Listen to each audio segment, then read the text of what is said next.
Today, I have the huge honor of speaking with Professor Eric Topol, who's the founder and director of the Scripps Research Institute in La Jolla. And he's the author of several books, including his latest, Deep Medicine. And he'll speak to us about digital tools to individualize medicine. So, Eric, how are you today? I'm okay in context of the world's worst pandemic in 100 years and in the world's worst country performing against the pandemic, but great to be with you, Patricia. It's great. It's great to have you, and a great pleasure to have you. And I suppose I want to ask you something about that pandemic. What's the most positive thing you've seen or read during the lockdown? Well, I guess the only good thing for now is that our fatality rate in this country is decreasing, and the shift away from the older people who are so vulnerable to more infections in the young. So that's the lowest death rate we've seen now in almost 3 months as of today. And so that's encouraging. But of course, what we're worried about is now with this reopening that's premature, is that we're going to see another new climb. So it's really a challenge here. Unlike in Ireland, you've done so well relative to us and relative to most of your country peers, and congratulations on that. And it's great to learn that you're opening ECD in the fall. That's fantastic. Yeah, we're delighted to be able to do that. So I want to ask you about one of your books. It's entitled "The Patient Will See You Now," and I really think it captures your patient-centric vision perfectly. And I'm just wondering if you could give our listeners an overview of your thoughts around, this view, but also the digital tools that you're going to personalize medicine with. Yeah, so the problem we have in medicine generally, which is a mismatch, is that we are each unique in every respect. Our biology, physiology, anatomy, our environment. And now we have the tools to unravel that. And so with sensors and ability to sequence not just the genome, but our microbiome of our gut and sensors for our environment and all these different tools, we can understand each person at an unprecedented level. And that's so important for preventing conditions that a person would be susceptible to, or better treatments, or just even managing conditions that are common, but we treat everybody the same rather than recognizing their individuality. Yeah, and along those lines, actually, many patients have multiple concurrent chronic illnesses. And so in your opinion, how can we best prepare our trainee doctors to understand these patients with diverse and sometimes challenging perspectives, so that I suppose, in a way, more compassionate care can be delivered? Well, that's where we need the boost and support from AI, because we're overwhelmed with data, and it's just going to continue. In the recent times, we're used to all these exponential curves, and this one is just one more to add to it. So when you start to have big data on an individual basis, no human being can handle that. So we really need help with algorithms to deal with the integration of multi-level, multi-dimensional data. And then there's more time with patients, which is that human-to-human bond, which we need to get back. We've lost it, certainly in this country, we've lost it largely over recent decades. So there is an opportunity here. The most far-reaching thing is to be able to have the machine support to be able to take back medicine.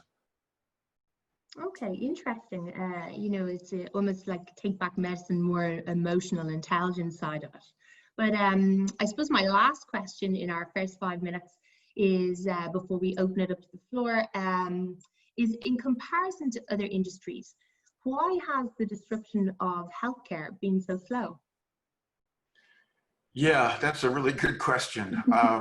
I think it's largely because, we are kind of an ossified, sclerotic community that are resistant to change. And of course, this is unfortunate because it gets in the way of real progress. It's important that we want validation and proof. But on the other hand, unless it's something that is easy to adapt, or at least in our bizarre health system in the US, where it helps the financial considerations, it doesn't get adapted. So, hopefully we'll have more plasticity over time. Okay. Thank you, Eric. So I suppose just very cheekily, before I open it up to the audience, here's one off the bat. So I don't know if you know this, but back in 1944, the Nobel Prize-winning physicist Erwin Schrodingers, he gave a series of lectures in Dublin, specifically at DIAF, so that's the Dublin Institute for Advanced Studies. And he was also a founding member of the School of Theoretical Physics there. And he gave these lectures on a topic called What is Life? And these were even cited by Watson and Crick as inspirational for their later discovery of DNA. But in these lectures, Schrodinger issued almost like a call to arms for interdisciplinary research to understand the structure of life. And it almost seems like you're issuing a similar call to arms, that like a data-centric or a data science approach is needed to understand the science of health. And do you see it that way? Well, it's fascinating you bring that up. In many respects, Patricia, that's exactly what this is about. But the tools are different now. The capabilities we have almost seem, limitless. And so if we can start to do this, it really does serve as a foundation for a whole new way to approach the health of people in the years ahead. Yeah, so actually we have so many questions coming in for you, Eric. So I'm going to try and get through as many as possible in, I suppose, the next 8 or 9 minutes. But here's the first. I think you'll like this one. Could Eric please give us his thoughts, obviously now with the benefit of hindsight, if the Theranos scandal damaged individualized medicine? Wow, Elizabeth Holmes. Right. Well, it's a really interesting story. Obviously, everyone's pretty familiar with it at this point. The ideas that Elizabeth had, even though she turned out to be a fraud, were actually quite good. And they're actually going to get these fulfilled. The idea of using, a tiny droplet or droplets of blood to get lots of lab tests done inexpensively, quickly. It will get done. It is getting done. But she was, of course, making it all up. And that's unfortunate. So what it has hurt largely is the diagnostic industry, because now really good companies with really good products are getting discounted as to, are they real? So hopefully we'll get over that. It's going to take some time of granulation, and it's really unfortunate. And when I first met Elizabeth Holmes, I actually believed her because she was a very good salesperson. But of course, it didn't take long before it started to all unravel. Yeah, great, thank you. So lots of questions coming in for you, Eric. So here's another. Would value Professor Topol's thoughts on how we can mobilize international randomized controlled trials more efficiently? Well, it's actually pretty amazing that we've seen randomized trials during the pandemic, like the dexamethasone that was just pre-printed yesterday. Exactly. With a very striking reduction in mortality among people who required a ventilator. So we do need more randomized trials, but what I give credit to the folks in Europe and University of Oxford, in particular on that occasion, is the ability to execute these in the midst of frenetic time. But yeah, I think the problem we also have is perhaps too much reliance on just randomized trials.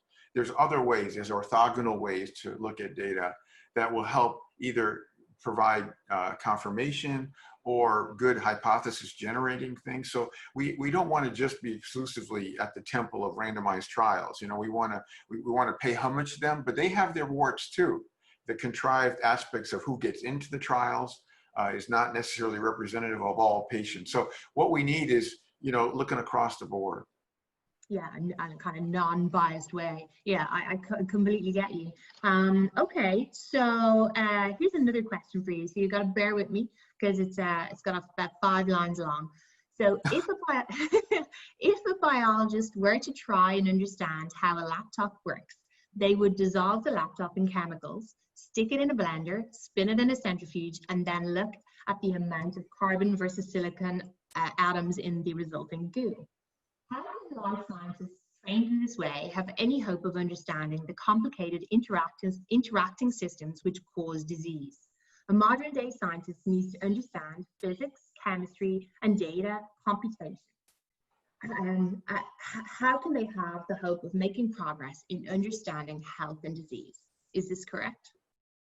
Well, I like the idea about the blender approach, but no, I think the reason why we have an opportunity that is truly extraordinary right now is because we have deep neural networks and we have abilities to deal with data we've never had before. And by the way, it isn't going to just stop at deep neural networks with as it is today. We're going to see hybrid models and new models that haven't even yet been discovered, if you will, invented. So the ability to deal with complex data sets is, really something that we've not had before. Now, one other thing just to point out, to think big, is what if we had a learning health system that was planetary wide, where we learn from each of us in our species, and we started to get all that data together so that each person had digital twins that they could learn from. So really, you have to think much bigger than we used to think, because we didn't have the capability of analyzing data.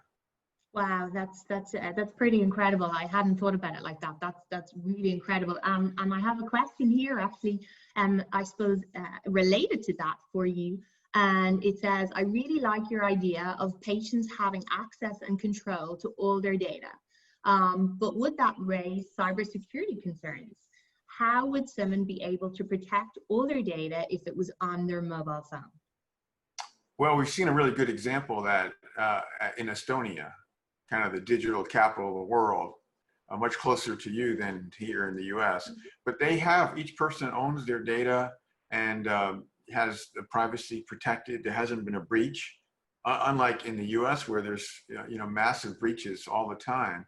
So this, I think, is the best case scenario. This is where we have to go. We need other countries to come on board with that model, but it's working really well. And people do share with their clinicians. They're happy to. But the fact is they feel they're in control. And that's really the important thing, is that, if you have a good platform that is really tight for preserving privacy, and your data, it's really about you, that you're sharing with whom and how much and when and all these things. That's what we should have. I mean, it's an entitlement, I think. Okay, and actually another question has come in that actually fits really well with this, that I'm intrigued to know the answer of. It's a little bit long, but it gives a quote from you from 2012. It says, the digitization of human beings will make a parody out of the doctor knows best.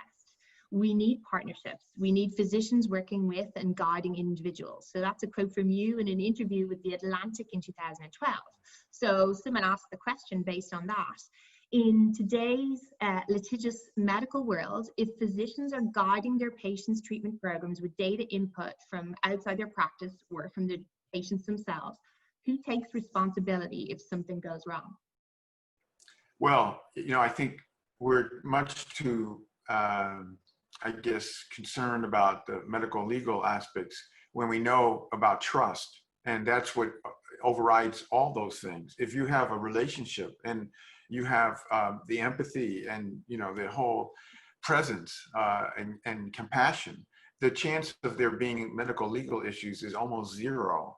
So what we need to do is stop focusing on that concern and really shift it to, let's get back the precious, intimate relationship that was what was characteristic, 30, 40 years ago. We can do this, but we have to have the will. And, I think that this concern about if we are on a level playing field, even though doctors don't like to admit that now, because people are generating their own data, they're going to increasingly have algorithms to help interpret their data. And while they may not do the treatments, they certainly are going to be much better with respect to, at least at the level of getting diagnostics without doctor-less. So we have to start having this sense of democratization of medicine, and that's really important. Yeah, and actually democratization of medicine, but democratization of almost AI, have it available to everybody. So here's another question. I'm just looking at the time. We've probably got about 60 seconds, 90 seconds left. So it took a pandemic to accelerate the adoption of digital health tools. What will it take to continue that trend? Well, I think in many ways, we're going to see, the whole telemedicine virtual visit thing has gone into another exponential adoption, we'll see that, I think, embedded in the practice in the future. And, you know, I think the other parts that we haven't seen yet is really the digital surveillance. So here we have this pandemic, which will be with us for at least a couple of years, and we're not embracing digital tools to monitor things like resting heart rate and other metrics that are passive, easily collected. Most people have some type of, you know, fitness band or watch that would give that data. So we're not embracing that, and we should be, because in Germany and China, and we're starting here in the US, these are just readily available, but it shows you there's still lots of resistance to the digital side of health. Okay, and just to finish off, I suppose, what makes you excited about the future? Well, I wish I could go back in time, because it's kind of, in many respects, medicine's just getting going now in terms of its extraordinary potential. I do think that the burnout, which has been a global epidemic, we'll start to see that turned around. And that's because we're going to have help. We're going to have help not just from machines, but also from patients having more autonomy. And what I love about medicine, of course, is the human-to-human bond, and the fact that we can get that back. And that's had so much erosion in these years. That's what's so exciting to me. That's wonderful, Eric. And unfortunately, we are completely out of time. So sincere apologies to all of those who are listening, whose questions I didn't actually get to today. And so just to finish up, I'd like to take this opportunity to say a huge, huge thanks to Professor Topol for the most fascinating discussion today. And thanks to everyone for joining in. So we run these short chats weekly. So please check out zoomforthought.ie or sign up by emailing discovery@ecd.ie. Thank you so much again, Eric. Oh, thanks so much for having me. Really enjoyed it.